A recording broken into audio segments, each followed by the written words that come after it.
This Georgia Department of Education screencast is intended to provide teachers of 5th grade social studies with content knowledge to aid in the teaching of the Georgia Standards of Excellence. The turn of the century was a time of great growth and innovation in America.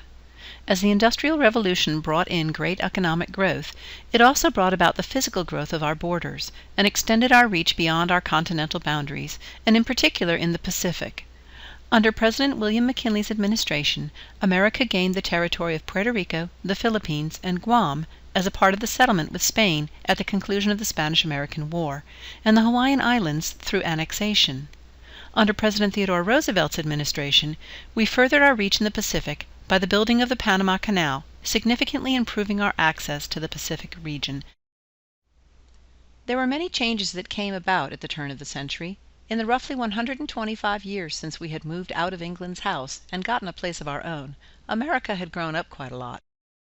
The Industrial Revolution had brought factories and jobs to our cities, and with those came thousands of immigrants looking for the promise of prosperity and a better life, and many of them found it. In pursuit of our manifest destiny, we had chased the western frontier right up to the Pacific Ocean, and our borders now stretched from sea to shining sea. Only later would we truly recognize the terrible casualties we had incurred along the way. Lands that once teemed with 50 million buffalo now stood empty of this majestic beast, brought to the very brink of extinction, partly to provide food to the many settlers, but mostly because the tribes of the Great Plains relied so heavily on them for their way of life. To destroy the buffalo was to break the spirit of the Plains Indian. The Battle of Wounded Knee saw the once proud native people of this land rounded up and restricted to reservations, and with over 100,000 miles of track, the railroad had truly tamed the Wild West. As the United States of America grew, so did our influence in the world, as well as our economic interests. Sugar was proving to be a rather sweet and profitable commodity. Unfortunately, the sugarcane plant that we get sugar from likes sunny, hot, and humid areas like the tropics. Since most of our country is temperate, with only the southernmost states being warm enough to grow sugar, American businessmen had invested in Cuba and Hawaii, among other places, to grow this sweet crop. Now at this time Cuba was a colony of Spain, and Hawaii was an independent nation in its own right, but both were quite happy to allow American businessmen to invest in sugar farms on their land. Cuba, however, was unstable because the Cuban people were unhappy with Spain's rule and wanted independence. It was at this time that William McKinley was elected to the presidency. Now McKinley wanted to stay out of Cuba's bid for freedom, but the press in New York City found it made for good copy and kept stirring up outrage and sympathy for the Cuban people. And businessmen with investments in Cuba found the conflict bad for the sugar business. So McKinley began to try to negotiate for peace between the Cuban rebels and Spain. Spain refused his help, and the USS Maine, which had been officially sent to Cuba to observe, suffered a mysterious and massive explosion and sank, killing 268 U.S. servicemen. After investigating the incident, the U.S. claims the explosion came from outside the hull of the ship, while the Spanish authorities claimed the explosion came from inside the ship.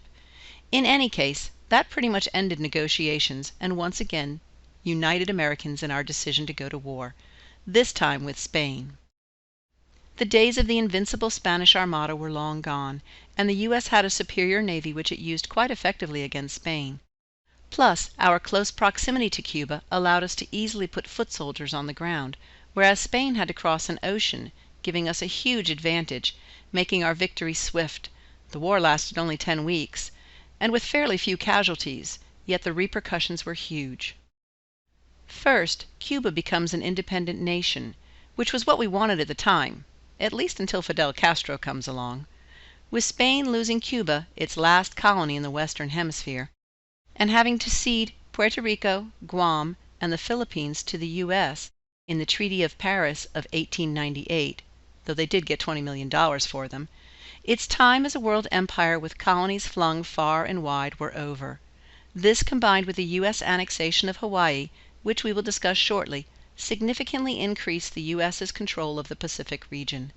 It also propelled us into a powerful role on the world stage. So how did the U.S. end up with Hawaii in all of this? They were an independent nation and not tied to Spain at all. Well, it comes back to sugar.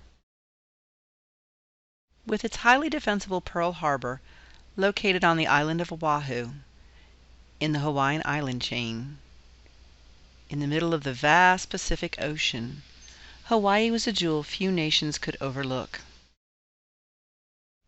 At first, our interests in Hawaii lay mostly in keeping other European nations out of it.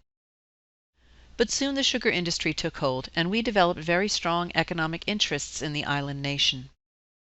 The ruling monarchy was more than happy to foster this profitable relationship. Everyone was happy until the passage of the Mckinley tariff, which taxed foreign sugar by nearly 50% to make American-grown sugar more competitive. Well, if you will recall back to the Sugar Act that helped fuel the Revolutionary fires, American businessmen don't take too well to paying taxes. So if sugar not grown in the U.S. is being taxed, and sugar grows well in Hawaii, the solution seemed quite simple: make Hawaii a part of the U.S. At this same time, Queen Liliuokalani came to